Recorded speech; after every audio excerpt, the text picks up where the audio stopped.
Well, this is a special episode of Boring Scared because I am actually recording myself live walking into the OB-GYN.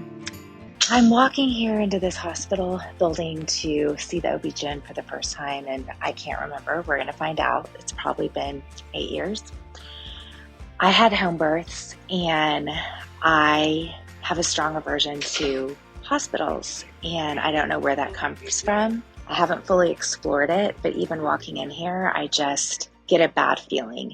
And I'm sure it comes from spending a lot of years in the hospital when I was little, and my granddad was really sick. My brother had an emergency in middle school. So I probably just have something stored in my body that's just like, this is dangerous, this is bad, this is scary, and therefore yours truly avoids it. So we're going to talk. We're going to talk about women's health. We're going to see how often are we really supposed to come get PAPs, because I know they changed that a few years ago. And I'm going to be brave, and I'm going to go do the thing I don't want to do. And I'm going to bring you along for the journey. So here we go. So I'm in the waiting room filling out paperwork. I literally have butterflies in my stomach, probably because I know I'm going to have to get on a stupid scale, which is probably the reason half of y'all don't do this very regularly. But I have a plan. I'm not going to look at the number, because that number really doesn't give me any information about myself or really even my health. Just called my name. Okay, here you go. Thank you. Okay, great. We're going to step right here to get your weight. Okay. Look right here if you want to hang your purse. Okay, should I take my shoes off? They weigh like 5 pounds. Yes, they are. Okay, perfect. You're good. Okay. All right. Well, that was a lot better than I thought it would be, and really relatable. And I did find out I was supposed to go get a colonoscopy, and that's not fun. But I'm really looking forward to interviewing Dr. Andrea Campaigne, and you're going to hear that coming right up, because I'm just curious why women need an OB-GYN, what's the role of a primary care physician, can I get mainly my care there, can I just go to a midwife, because that's all what I would prefer. That is what I would prefer, but I feel empowered today that I took the step towards health and asked questions that I needed to ask, and feel like I'm okay.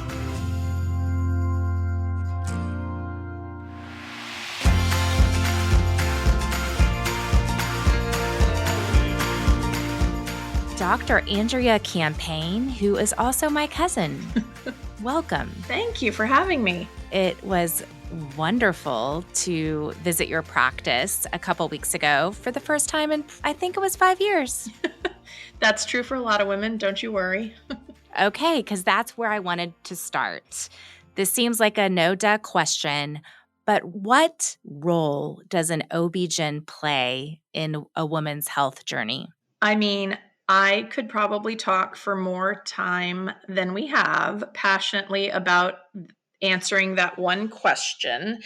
I will say that I personally, as a women's health advocate, am somewhere between what I like to sort of say is the older fashioned model of the annual exam being a kind of ball and chain, a sort of scary mandated experience that we get a nasty postcard or email reminder and we quote unquote have to go do, and something that is more on our terms, more empowered, and that we advocate for ourselves meets our needs better.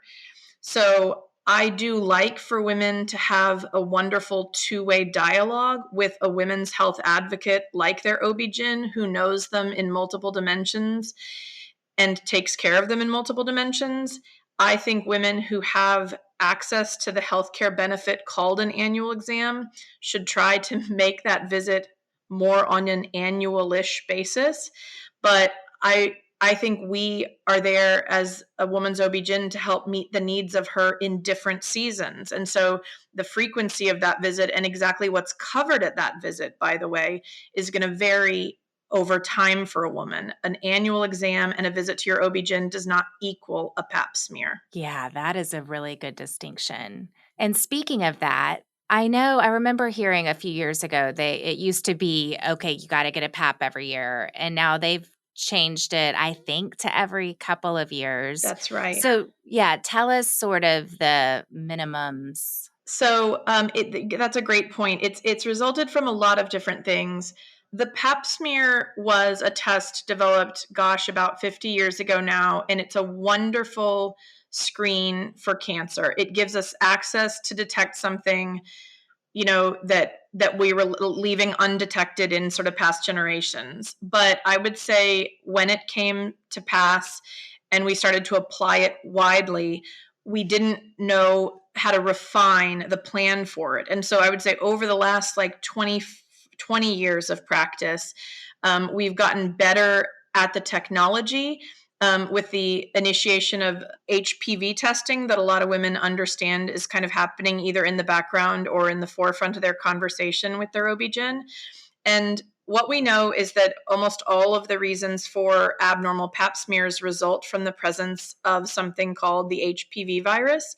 And so an era of making the pap smear couched in the presence or absence of a woman's HPV virus detection is now a better form of interpretation of the pap smear screen. And so all women really don't need a pap smear except on a screening basis about every 3 years. Some in the lower risk categories can go up to 5. And obviously all of this is changed if your doctor says, based on your pap smear, I want to check it again in 6 or 12 months, which is still sometimes the case for certain diagnoses. Okay, that helps. So, what is the difference between a primary care physician and an OB-GYN? Yeah, that's wonderful. I mean, the main answer is our training. And I don't mean to say because my heart is deeply in it, I kind of pretend to be a primary care, but just for all of your audience, I personally went to medical school 100% intending to be a family doctor, a primary care doctor. It's where my heart was. I was touched in my life by a wonderful family doctor who saw 3 generations of my family, and I thought kind of guided us and knew us in all the right ways. And so when I went to medical school, that was the only default. That's what I thought being a doctor meant to people.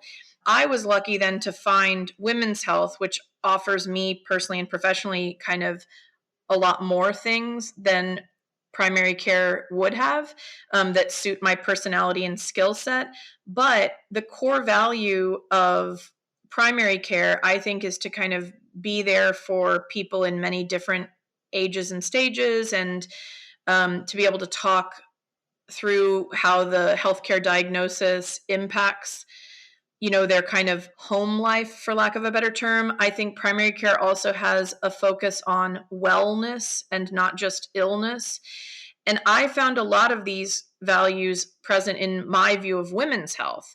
I like interacting with women at all different ages and stages. I have a real whole woman focus. I don't only concentrate on kind of what you might think of as disorders of our reproductive tract, so to speak. I really see women for their whole person and like to think about their whole health. So it's not that there's no difference, but I want women to know that they are strongly encouraged to get care really wherever they have the best dialogue, the best listening, the best access. And I tell a lot of my patients who say, I respond well to you. You do treat me as a whole person. I want some of my other healthcare to kind of reside in your office, that I never mean to replace the relationship that they might want to have with a good primary care doctor for their asthma or their bronchitis or some part of their family history or their autoimmunity, but that I also don't want care to be redundant. They don't Right. Women don't have to see both of us all the time in parallel, but we can have, I think, complementary roles. Yeah, because I think for me personally, what happened is I stopped having babies. Mm-hmm. And well, anyway, I had midwives anyway. So I don't have a relationship with an OB-GYN. Well, I mean, I have a relationship with you, but I kind of wanted to keep family. Yeah. Didn't really want you doing my PAPs, even though we could handle that, no big deal.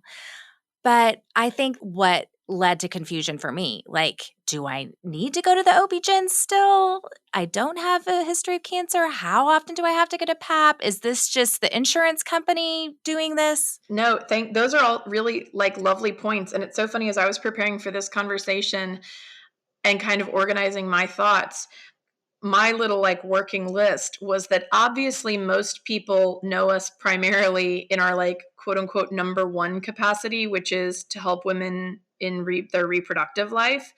But in my humble opinion, what shortly follows is a relationship that's based on, cancer screening and prevention, by the way, which I'd be happy to talk a little bit about, preventative health, everything from wellness, diet and exercise. Sometimes we're the first line of discussing sort of smoking or marijuana use with women, everything about like safety at home. Sometimes we're a good advocate as a safe place to discuss that. STD screening, things like that. And then the other areas that mean a lot to me, and I think sometimes women don't bring these up to other quote unquote doctors, is the mental health, women's mental health, and sort of the acceptance around either disclosing challenges with mental health in life transitions or parenting, or relationally, interpersonally with your intimate partner or family members. And then also sexual health, very frankly, that's an area obviously that I have very plain language for and like to advocate for and talk about every day. But I think sometimes that gets overlooked or understated in other healthcare avenues. Well, that's what I was going to ask, because it is very natural to talk to your OB-GYN about sex. But how prepared are OB-GYNs to talk about sex? I mean, we talk about it every day. So obviously any healthcare experience is going to come a little bit with the experience and then also the sort of biases, if that's an appropriate word, of the doctor. We're human. But like in my practice, I talk about sex, I would say, with about 50% of patients in a day. Obviously, most of that is the women on some kind of information seeking mission, not feeling their questions have gotten answered in either the media experience or their friendship relationships, or, wherever else they're seeking answers or advice. They want a different authority on that. Not to over medicalize it, but to have someone who can maybe speak in plain language to sort of normalize the experiences that some women have. And is a lot of questions around, I was going to say sexual dysfunction, but I don't want to label that. That's one word. Yeah, I don't like words that have tone, but you're right. There are various forms of sexual dysfunction that obviously are treatable conditions, in the women's health sector that we sometimes become involved with. There's also patterns of intimacy, I would say, libido and sexual frequency, different things in both long-term and short-term relationships where women feel sort of mismatched to their partner. That isn't strictly speaking like a physiologic issue all the time. Sometimes that's more of like a mental or relational issue that we get into. There's a lot of there's a lot of issues around body image consciousness. There's been a lot of a modern movement on, saying the word vulva, and a lot of modern imagery around it, because women are very shy about their anatomy, and a lot of us don't think it's pretty, so to speak. And so just a positive dialogue around our anatomy even can sometimes be something that I think we break down. And that might be something that I guess is missing from like some primary care visits. Let's talk about labia, because we're going there. Yeah. Is everyone's labia different? Labia, whatever you call it? Yeah, and pardon me for dodging the answer to that, Jessica. My kind of categorical worldview about the way that I see the world, both as a human being and as a physician, is that we as women, we as human beings, but what I advocate for is that we as women should represent a bell curve, right? I don't like women to say, is mine normal? As if there is one golden form of normal and everything that strays from that is somehow categorically abnormal. Does that make sense? But that is sort of the standard that everyone asks me to measure them by. And so I dodge this question a lot, which is to say that like there are not a whole lot of like disorders of labial anatomy, if that makes sense. So when one woman thinks that hers are abnormal, it is probably that they fall very much somewhere on the bell curve of what we've seen before. Does that make sense? And really, it's a lot about her knowledge of that or her acceptance of that information.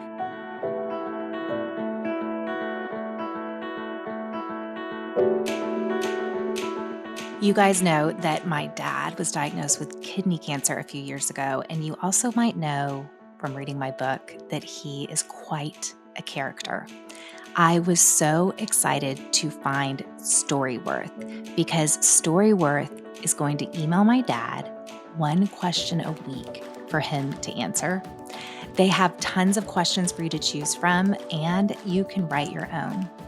By the end of my dad's journey, he is going to have an entire book telling his story. And I can't wait to have this for years to come, and even for my kids to get to share it with their kids. Give all the dads in your life a meaningful gift you'll both cherish for years. Storyworth. Right now, for a limited time, you can save $10 on your first purchase when you go to storyworth.com/going-scared. That's STORYWORTH.com/going-scared to save $10 on your first purchase.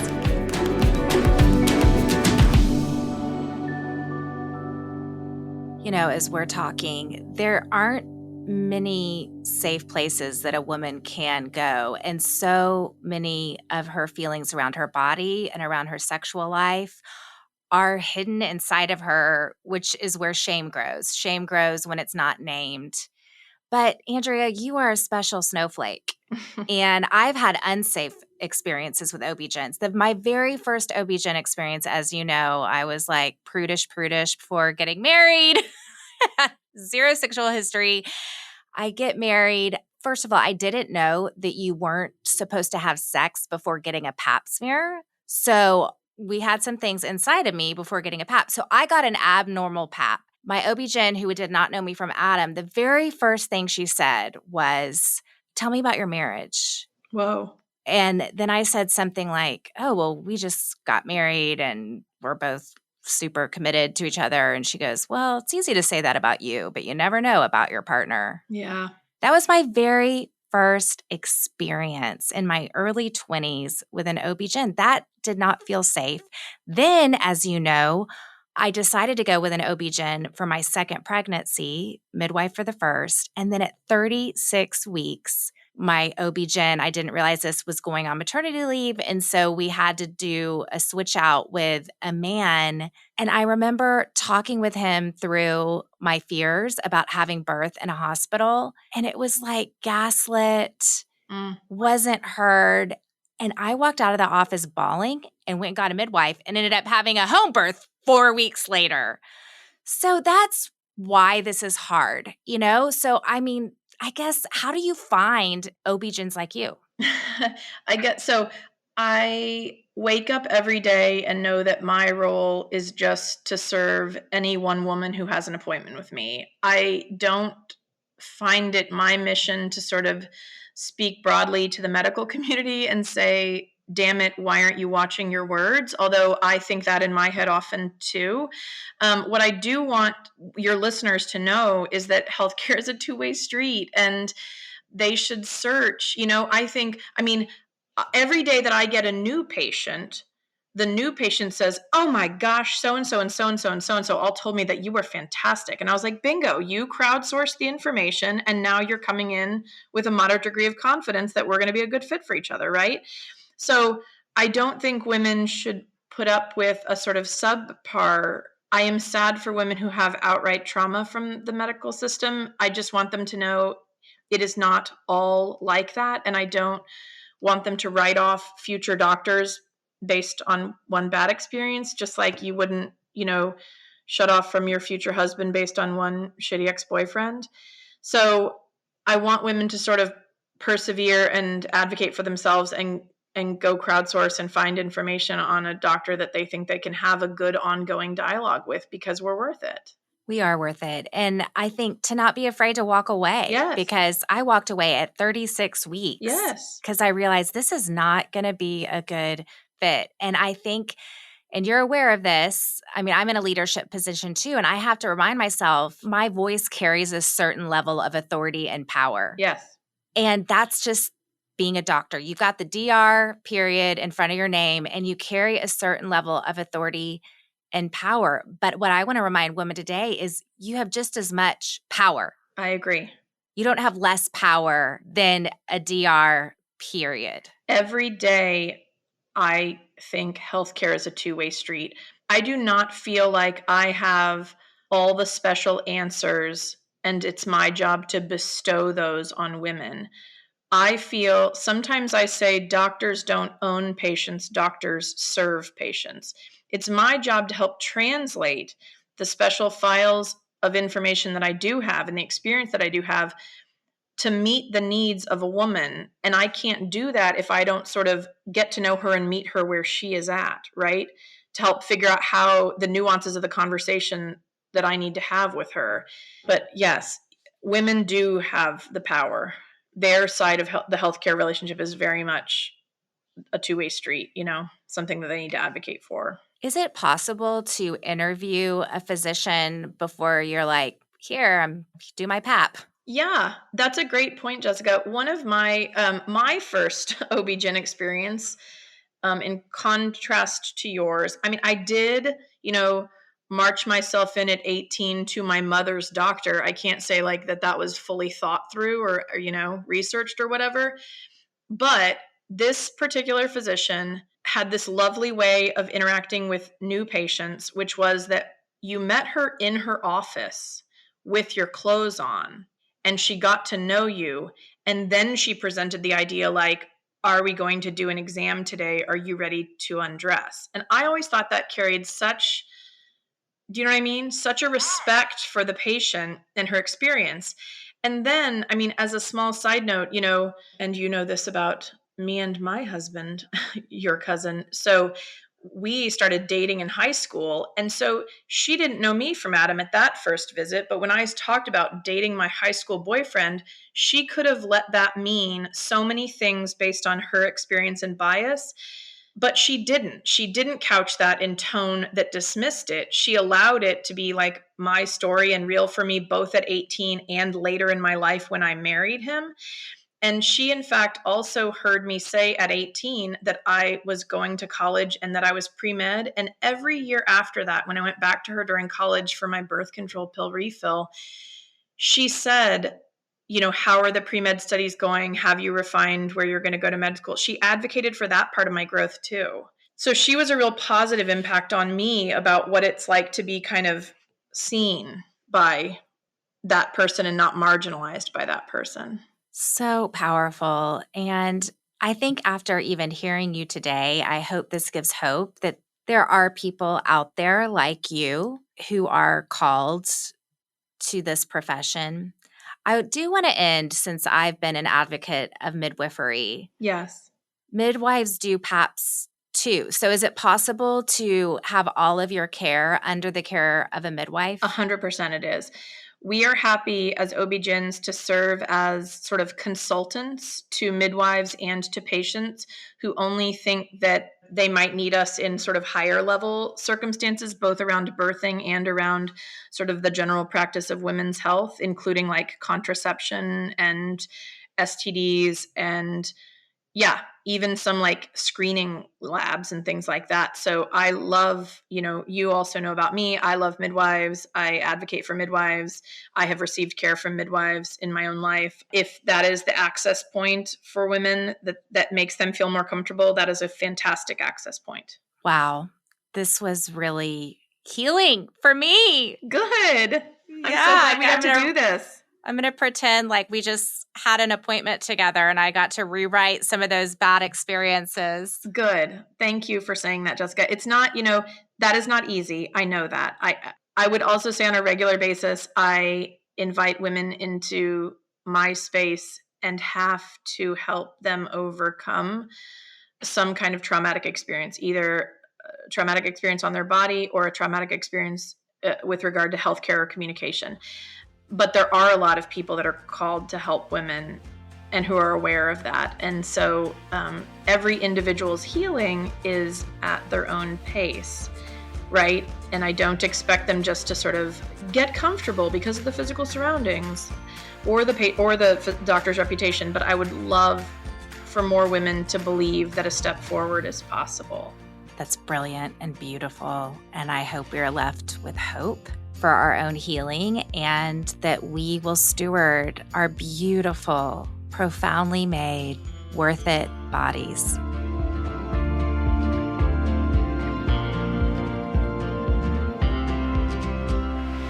Well, that was a going scared first for me.